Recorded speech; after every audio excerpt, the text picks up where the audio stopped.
আজ তোমাদের দেখাবো মাছের মাথা দিয়ে ডালের রেসিপি। আসসালামু আলাইকুম সবাইকে, আবার একটা নতুন ভিডিও নিয়ে চলে এসেছি। লোকের মাথা তো আর খেতে পারছি না, তাই ভাবলাম মাছের মাথা দিয়ে কিছু একটা রান্না করে খেয়ে ফেলি। क्या बात है सर, क्या बात है सर, क्या बात, ये बात है। তাই বলতে বলতেই কাজে লেগে পড়েছি। প্রথমেই আমি ভাত রান্না বসিয়ে দিয়েছি। এদিকে আমি যত সব মশলাপাতি সব কেটে নিব। মশলার মধ্যে আমি নিয়ে নিয়েছি পেঁয়াজ, রসুন, আদা, টমেটো, কাঁচা লঙ্কা। আর তোমরা চাইলে শুকনো লঙ্কাও নিতে পারো। আমি কাঁচা লঙ্কা শুধু দুটো মাত্র দিয়েছি, এর সঙ্গে শুকনো লঙ্কাও ইউজ করেছি। কথা বলতে বলতেই আমাদের মশলা কেটে সব রেডি করা হয়ে গেছে। এবারে আমরা দেখে নেব ভাতটা হয়েছে কিনা। ভাত যেহেতু হয়নি, তাই পরের কাজগুলো আমাকে সেরে নিতে হবে। তাই মশলাটা ভালো করে বেটে নেব। মশলা বাটতে একটু টাইম লাগবে, কারণ আমি মিক্সিতে মশলা বাটছি না। তো মশলা বাটার ফর্মুলা তো তোমাদের আগের ভিডিওই দিয়ে দিয়েছি, যেমন মাথা ঠুকে মানুষ ওরমভাবে ঠুকে ঠুকে ভালো করে বেটে নিতে হবে। আর তোমার জীবনে যদি কোনো এনিমি থাকে, তার কথা ভেবেও মশলাগুলো বেটে নিতে পারো। আমি তো সেকেন্ড অপশানটা চুজ করেছি এবার। এই কথা ভেবে দেখতেই পাচ্ছ কত সুন্দরভাবে মশলাগুলো বাটা হয়ে যাচ্ছে। সেকেন্ড অপশানটা বেটার ছিল, এটাই এরপরে ইউজ করতে হবে।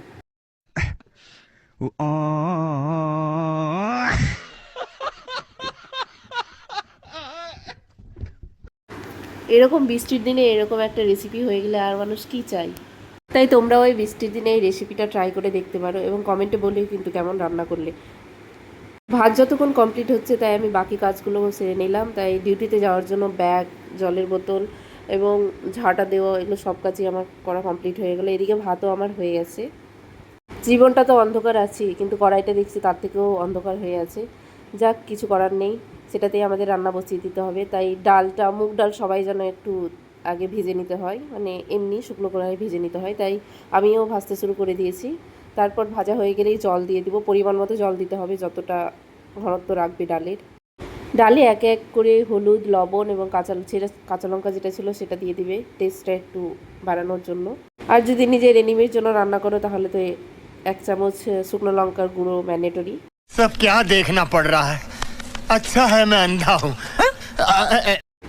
ডাল সিদ্ধ এদিকে কমপ্লিট হয়ে এসেছে, তাই আমি একটা বাটিতে ঢেলে দেবো। আমাকে আমার আম্মা কাচের বাটি দেয় না, কারণ আমি ওটাকে ভেঙে ফেলি।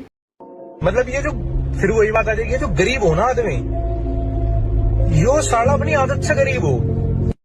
যাই হোক, আমি মনে করি এটা সবার সঙ্গেই হয় প্রায়। তাই ওটা দুঃখ না নিয়ে তাড়াতাড়ি করে পরের কাজগুলো সেরে ফেললাম। তাই মশলাপাতি যা যা বললাম দিতেই হবে। ধনে গুঁড়ো, লঙ্কা গুঁড়ো, জিরে গুঁড়ো, পেঁয়াজ, মশলাগুলো ভালো করে ভেজে নিতে হবে। এবং খুন্তি নাড়াতে তো আমাকে ভালোই লাগে, তোমরা সবাই আগেই জানো। আগের ভিডিও যারা দেখে এসেছো, যদি না দেখো তাহলে আগের ভিডিওগুলো দেখে নিও, সেখানে বুঝতে পারবে কেন আমাকে খুন্তি নাড়াতে ভালো লাগে। তারপর টমেটো দিয়ে দিবে। টমেটোটা অপশনাল, যাদের একটু টকটক খেতে ভালো লাগে তারা টমেটোটা দেবে, আর যাদের ভালো লাগে না তারা দেবে না। তারপর পড়ে গেল মাছের মাথা। মাছের মাথা খেলে নাকি বুদ্ধিও বাড়ে, দেখা যাক বুদ্ধি বাড়ে কি না। कौन है ये लोग? कहां से आते हैं ये? মশলা ভালো করে কষানো হয়ে গেছে, এবার ডালগুলো দিয়ে দেবো। তারপর একটু সেদ্ধ করতে হবে। যেহেতু আমি ডালটা বেশি সেদ্ধ করিনি, তাই মাছের মাথাগুলো দেওয়ার পর একটু ভালো করে সেদ্ধ করে নেব। দেখতেই পাচ্ছ ডালগুলো দিয়ে দিলাম। এর সঙ্গে তোমরা যেমন ঘনত্ব রাখতে চাইবে তার অনুযায়ী জলও দিতে পারো। তাই দেখে নাও কত সুন্দর রান্না হয়েছে। পরের ভিডিও নিয়ে আবার দেখা হবে। Tata, bye bye.